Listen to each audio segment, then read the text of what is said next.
Hello everyone. So this is your favorite channel Chemistry Lover. So this is the second lecture of the series. I will give another 2 lectures. So if you are new to this channel, please like, share, comment and subscribe, and don't forget to press the bell icon to get the all notifications associated with this channel.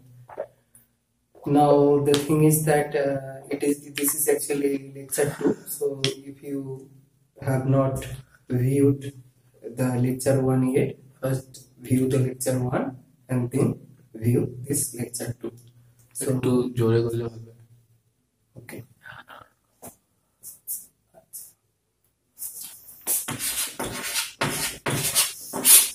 So as I told you, we will try to develop some mnemonic for these d-n metal ion systems to evaluate their ground state term symbol. So in our previous lecture, we derived the ground state term symbol for a particular d-n metal ion. So today we will first understand the mnemonic. Let's go for it. So this is your D1, D2, D3, D4, D5. Okay?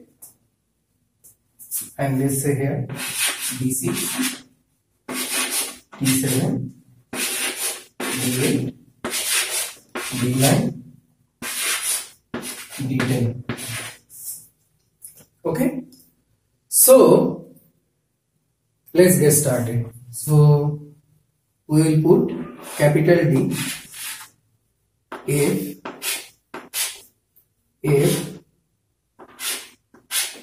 D,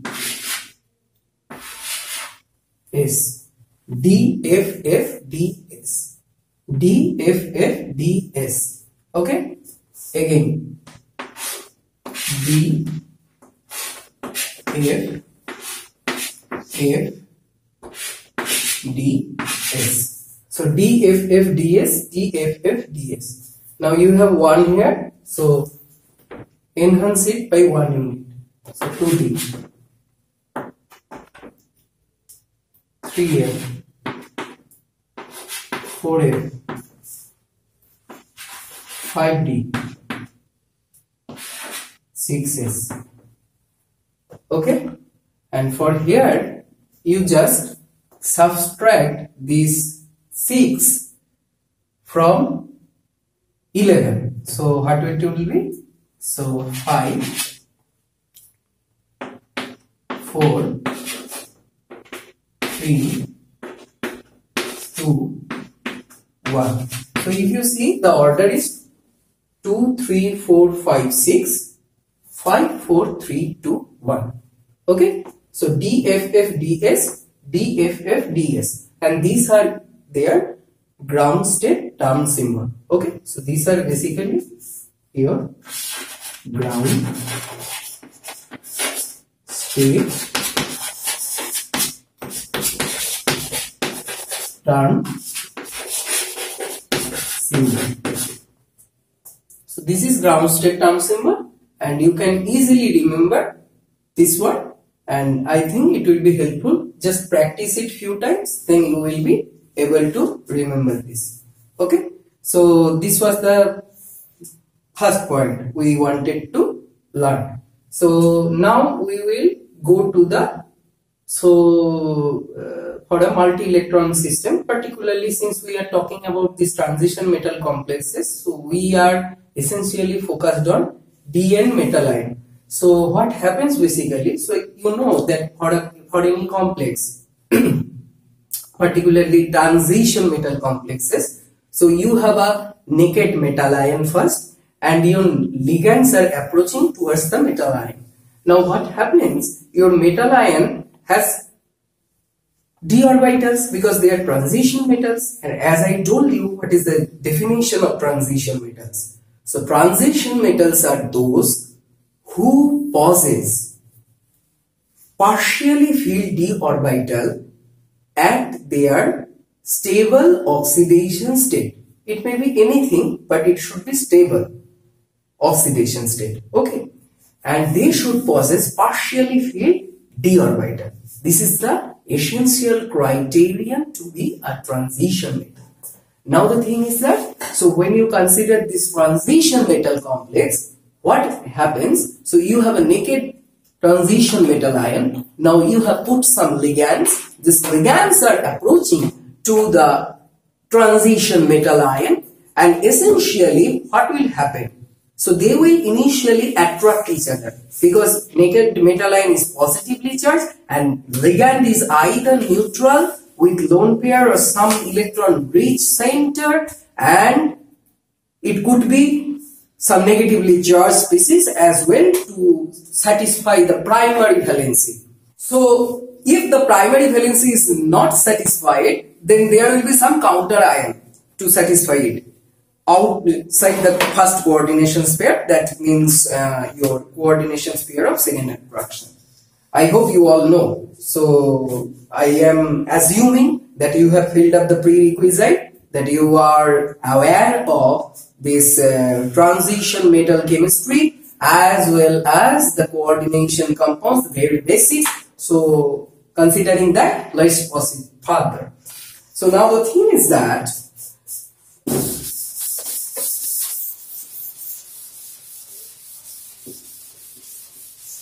we have to understand a very, very important thing.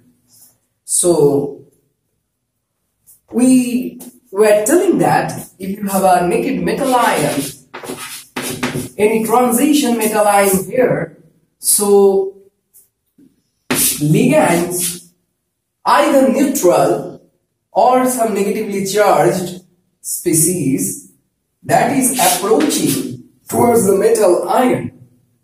Now metal ion has d orbitals and they contain electrons. So they are d electrons. Now ligand has also either lone pair or negatively charged.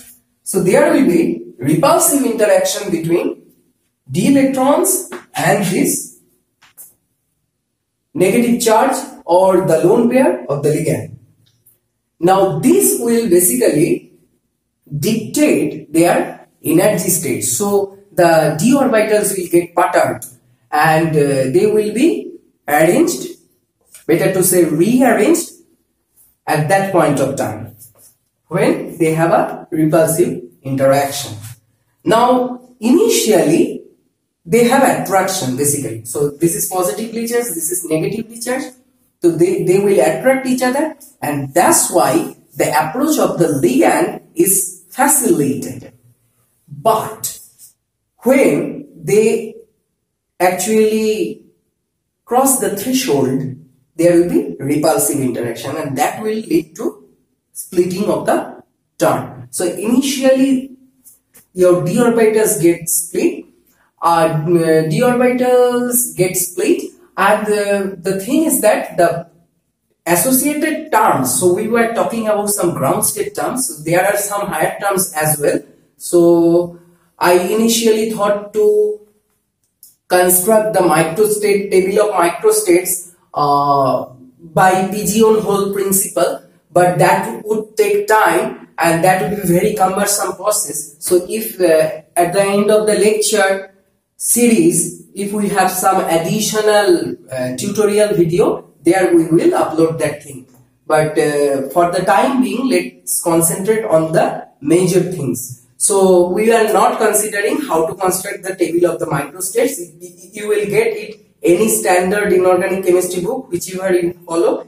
So you can get it over there. But as I told you that we are planning to do some tutorial video which would suffice the need basically. So stay tuned. So the thing is that so there will be some repulsive interaction and your terms will get split.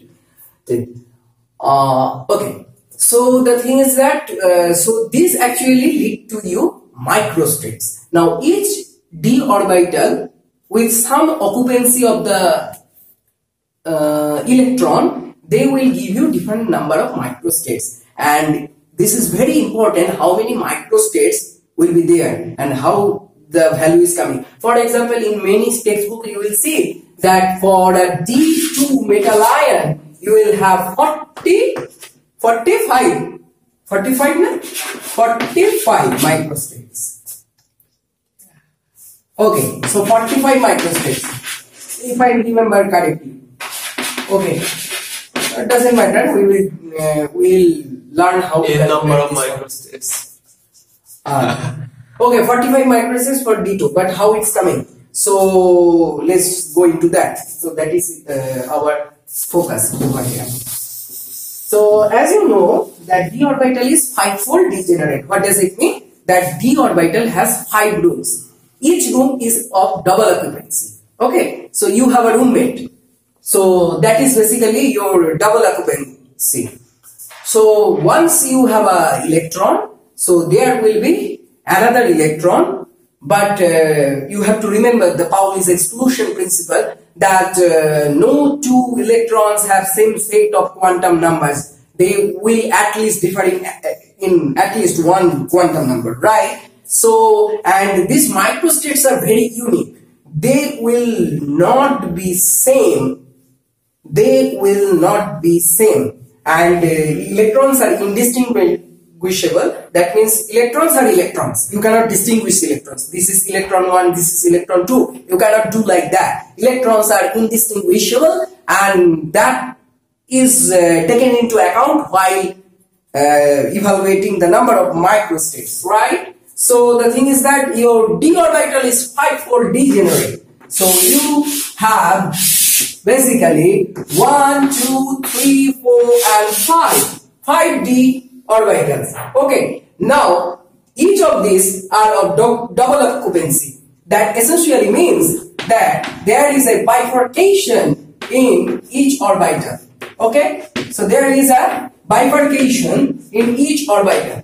So if you treat them as single rooms, how many single rooms are given? So you will essentially have 10 single rooms. Suppose there is a bifurcation or partition in between invisible partition therein, and you are considering that there are 10 single rooms, right? Now you have 2 electrons. Now consider the 1 electron first.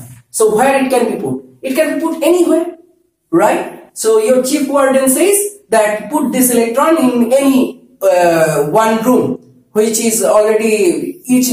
So we have considered that each double occupancy room is subdivided into 2 single occupancy room. So it can be placed in any one of it. So it can be placed in 10 ways. You have 10 single room, so it can be placed in 10 ways. So first is 10. Now suppose it has been placed over here. Okay, so the next electron can be placed rest of the 9 in 9 ways.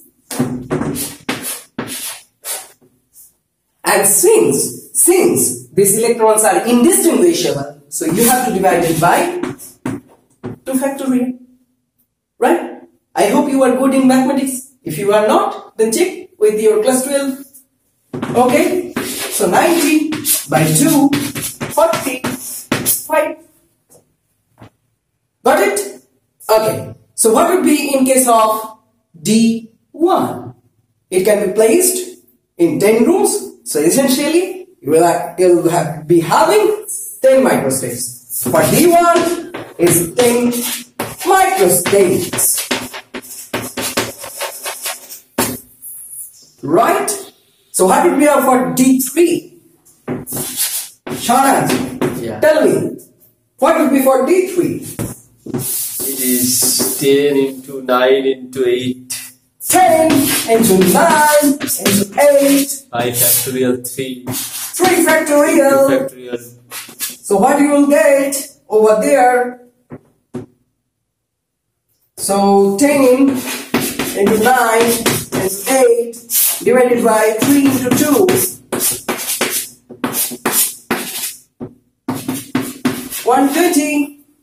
So for D3, you will have 120 microstates, right? So tell me, what is for D4? 10 into 9 into 8 into 7 divided by 4 factorial. Yeah. Don't worry, it's not a mathematics class. So, but you should know mathematics. Otherwise, people will cheat you. So, don't deal with the formula. You just go to the basic of mathematics. You can do it yourself. No need to mug up formulae. I don't like to mug up. Okay, so please do understand what I am saying. And don't worry, I will be taking another 2 lectures, so you will be free very soon.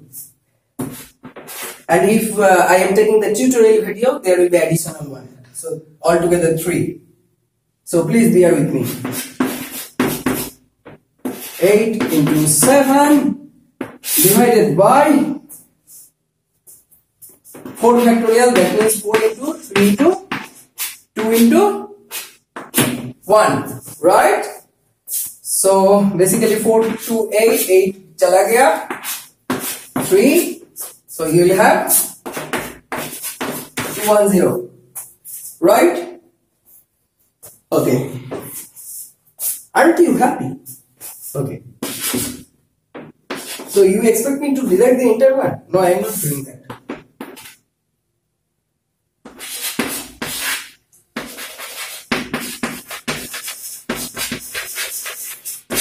So what is for D5? Tell me.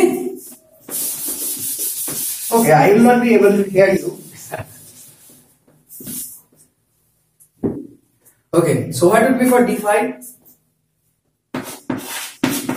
10, first one, 9, second one, 8, third one, 7, fourth one, 6, fifth one.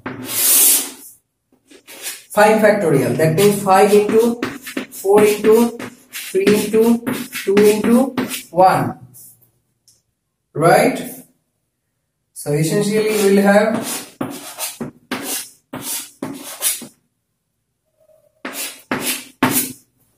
okay, so you will have how many? Did I do anything wrong? You are checking, na? Yeah. Okay, so this is basically your 36 into 7.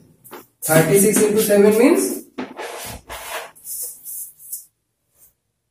so 36 into so 9 into 2, 18 to 36. So 36 into 7, 252, is it? Yeah. Okay, so 252 microstates.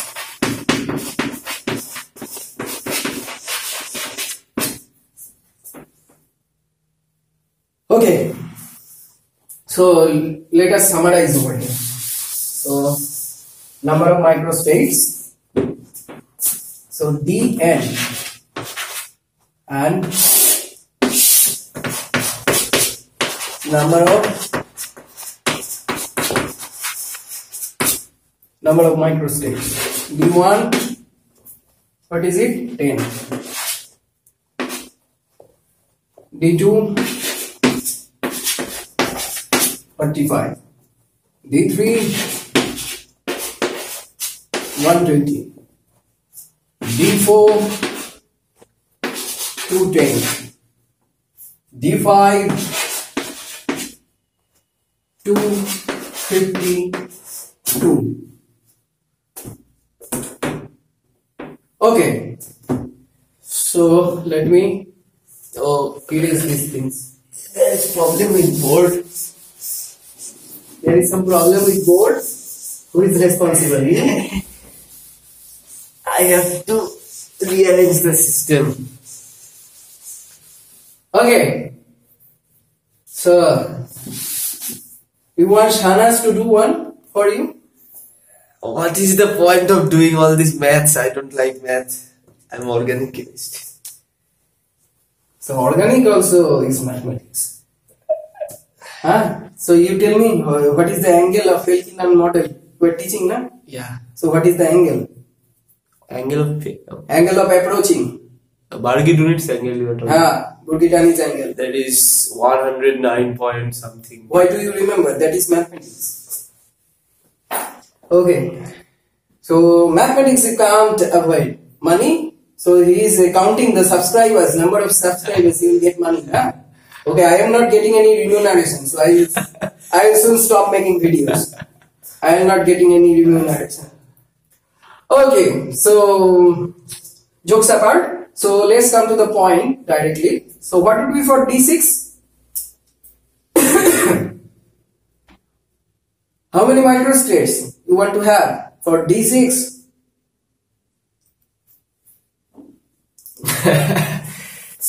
Why are you doing all these calculations? Okay, so it is like repetitive.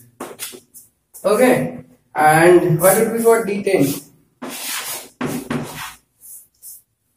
And you will not get it in book. D10 is 1.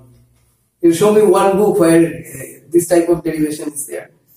Okay. Only one microstate will be there. Very good. You see, he is a very smart guy. Everyone knows I'm smart, but I don't show that. Right. So the thing is that next we have to move on. So this is basically your, let me check if I have evaluated correctly. So D1, D9 is 10. Shanaj, please check. D2, D8, 45. Yeah. D3, D7, not here. You go to the board. You see the board. D1, D9, 10. D2, D8, 45. D3, D7, 120. D4, D6, 210. D5 is 252. D10 is 1. Yeah. Okay. So this is how you calculate the microstates. Okay. Now we will directly come to the spectral features, you know. So I told to that I would talk about this absorption, right? Yeah. Okay. Okay. So absorption.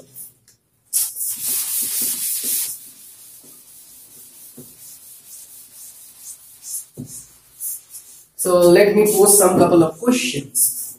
The question what? Why should we absorb? So it refers to any analyte. Okay.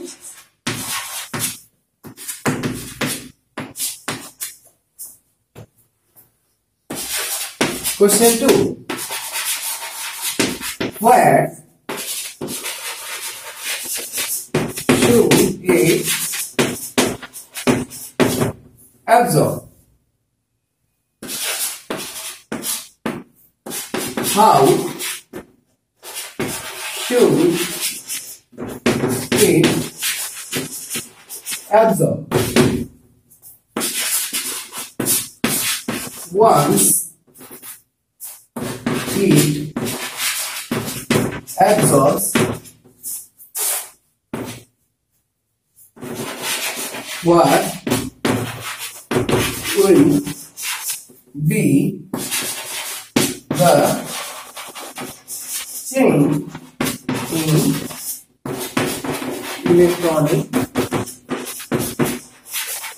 space? How the spectrum will look like. That means structured, or what we call it, fine spectrum,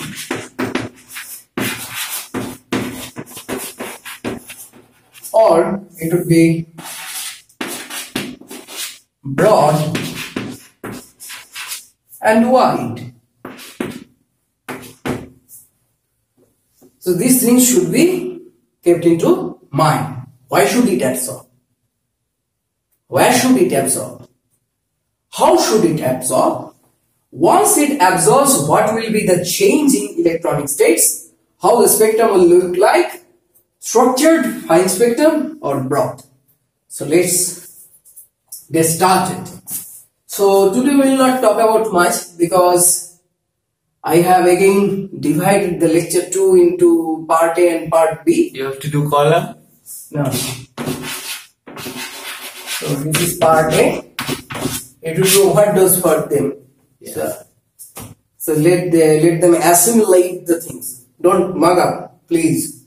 So you assimilate it, digest it properly. And if you have very weak digestive system, then consult your gastroenterologist.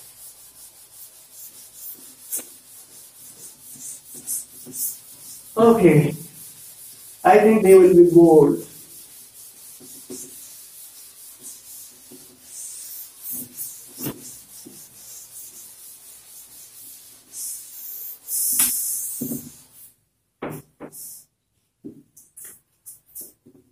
Okay, so I told you how we shine light to the analyte.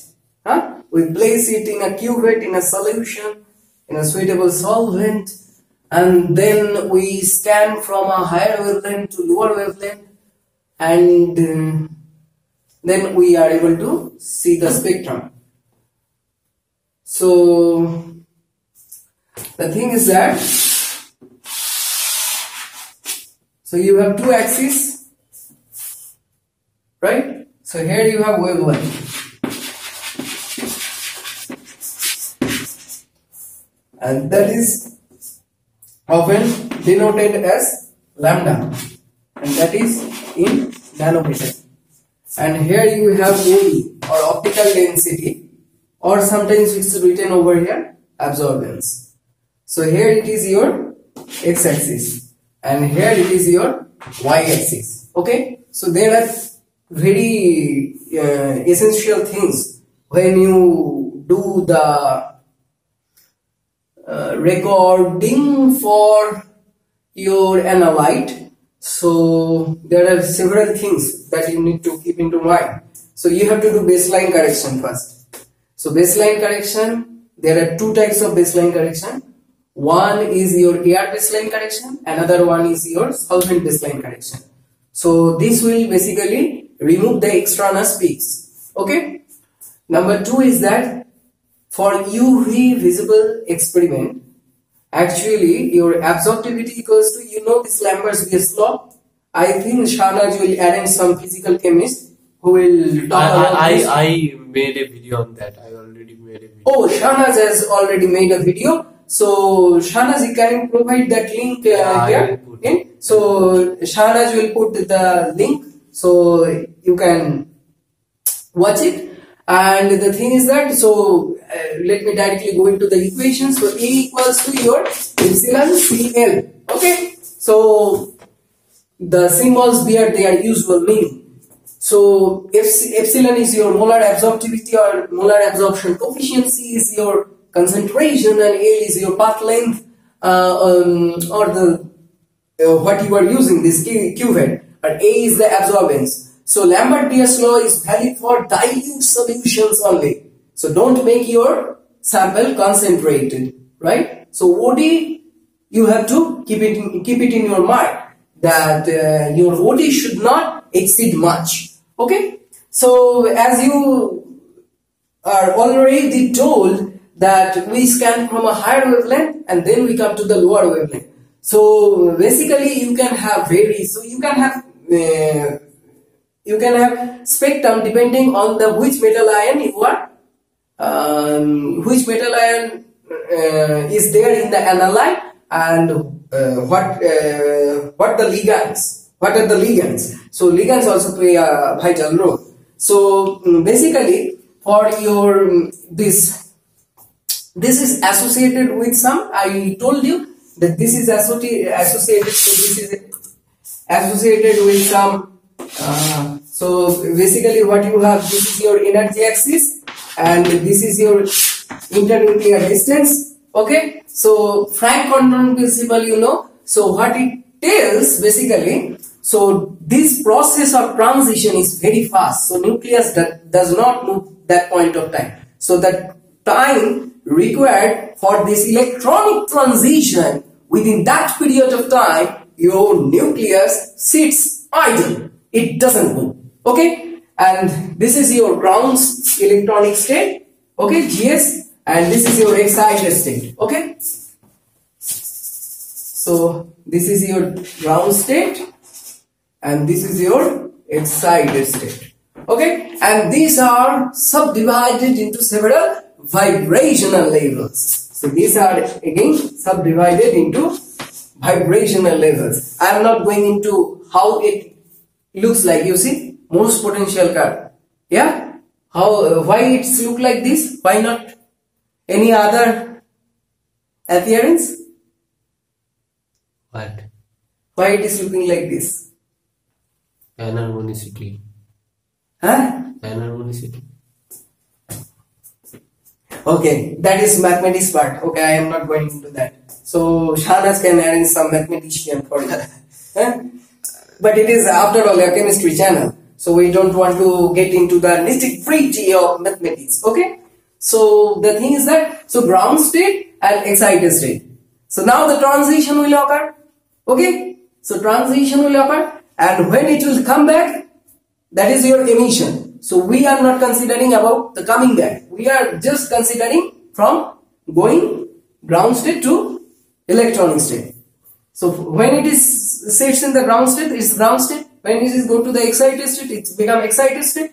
So now the thing is that, so if you provide with the energy, so basically you are providing energy, na? So lambda is associated with your energy equals to AC by lambda.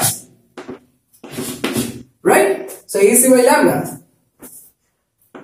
By the way, let me clarify. I am a practitioner for organic chemistry. Okay, I am an organic chemistry practitioner. Since Shahnaz is doing organic chemistry and he teaches very well, so I had a fair psychosis that I might be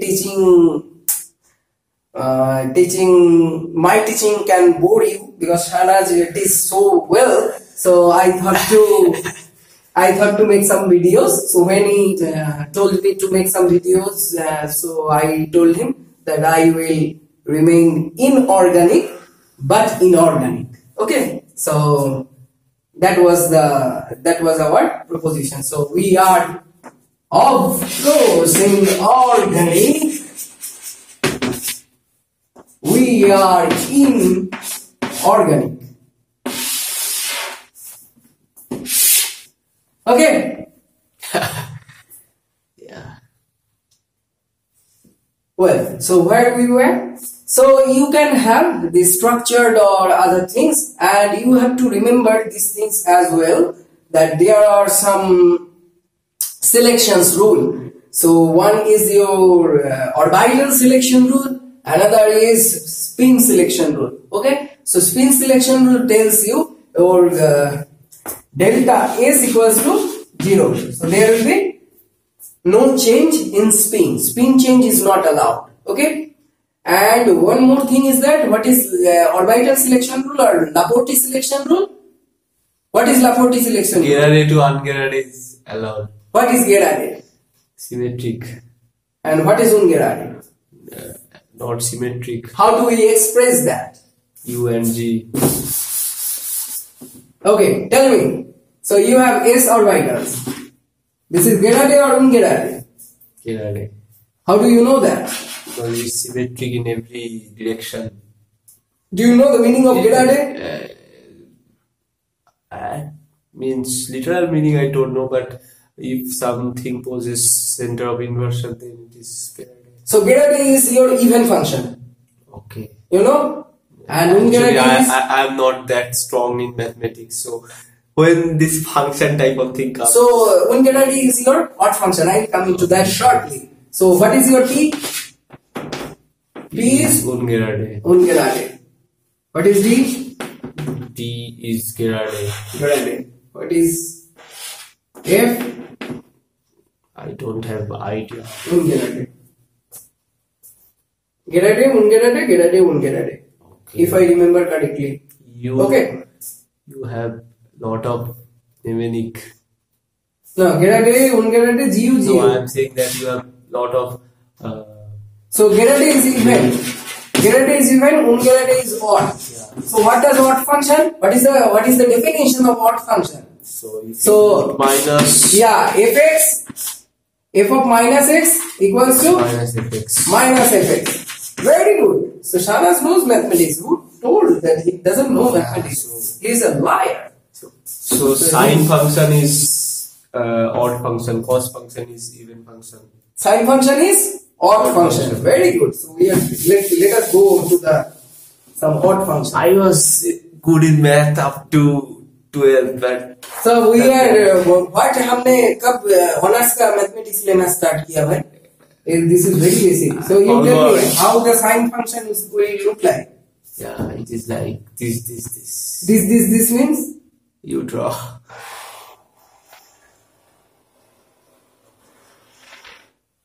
Yeah.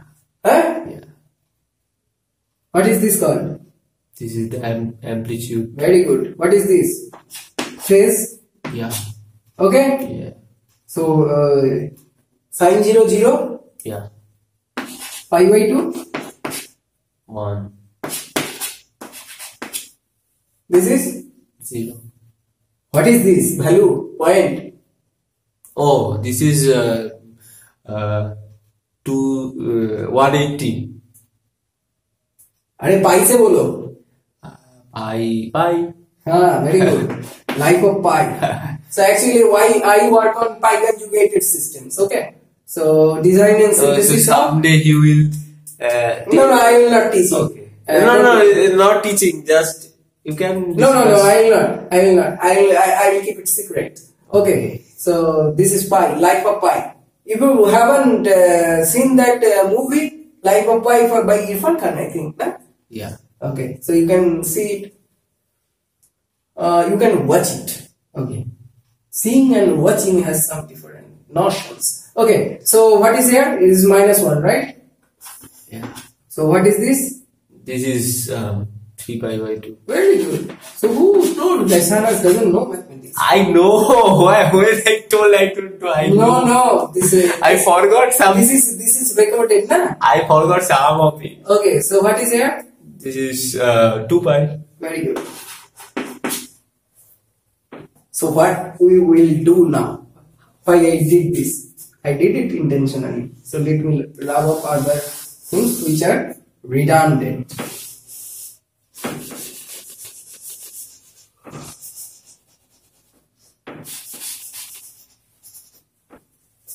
So what we will do, we will just rotate it as if we were rotating like this. Okay, so how we are rotating? So suppose this one is your thing, we are rotating like So your this. arrow should be in reverse. So not reverse. So it will form if we are No, I rotating. mean whatever the direction you put, that should be you put it clockwise, but you are showing anti-clockwise. That's what I'm saying. Okay, whatever the case may be. So if you are rotating like this, so what will happen? So here you will get plus, here you will get minus. So essentially we derived it from a sine x function. Okay, sine function. Okay, and now we have made it. Okay, so we have this is your which orbital? P orbital. Huh? Yeah, P orbital. P orbital, of course, but If it is along x, but so let's say whatever you the cannot case may be. Okay, whatever the case may be, it may be px, py, pz depending on the axis. Yeah. Okay, so the point is that this is your p orbital. So now you take any point here. Okay, and this is your inversion center. Okay, so you just make a straight line over here.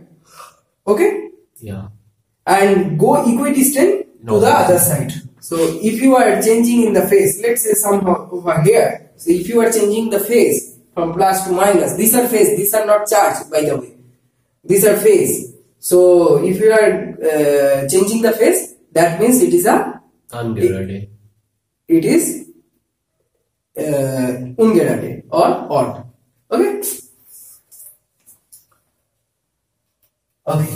So gerade to ungerade is permitted, but ungerade to ungerade, gerade to gerade is not permitted.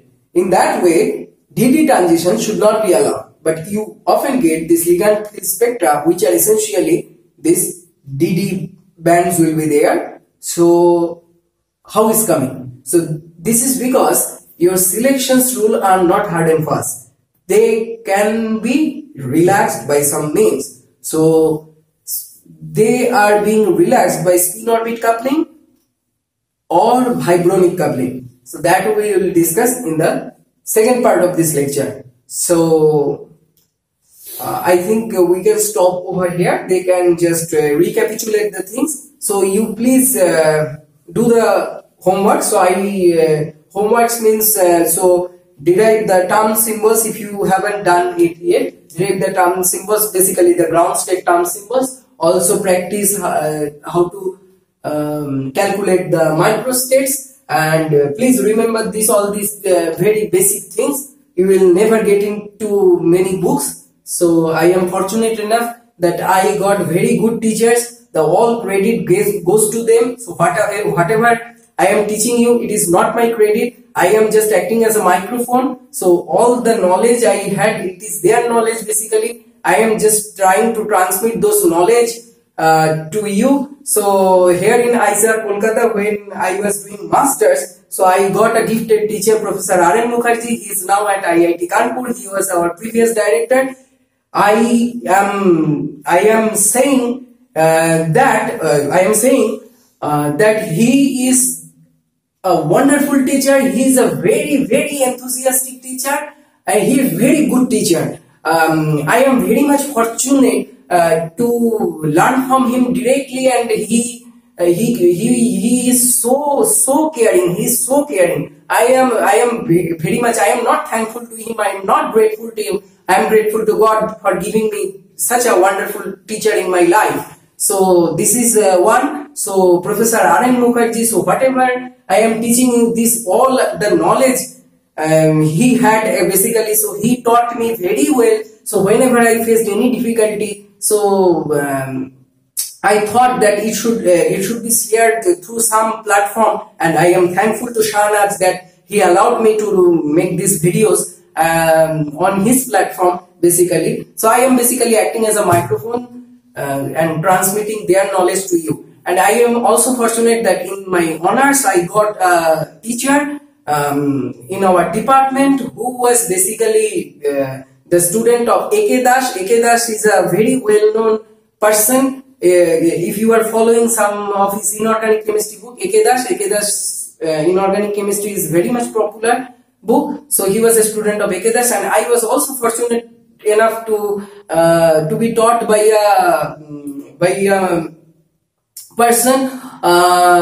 She is actually actually wife of my organic teacher. So she is Mrs. Nobonita Kundu, daughter of Balaichand Kundu, late Professor Balaichand Kundu. So Nobonita ma'am is an assistant professor, I think, in Lady Bebon College. So she taught me molecular orbital theory, and I had very good inorganic chemistry teachers. So I am grateful to God that I got these wonderful teachers, and I am thankful to Shahnaz for giving me this platform to just recapitulate. So when I am recapitulating these things, when I am telling all these things to you, I basically go back to those classes what I took.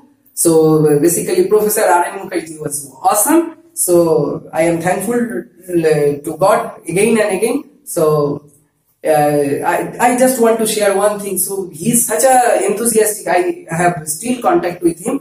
So he occasionally teaches me over phone. So you can't believe that. So he is so enthusiastic.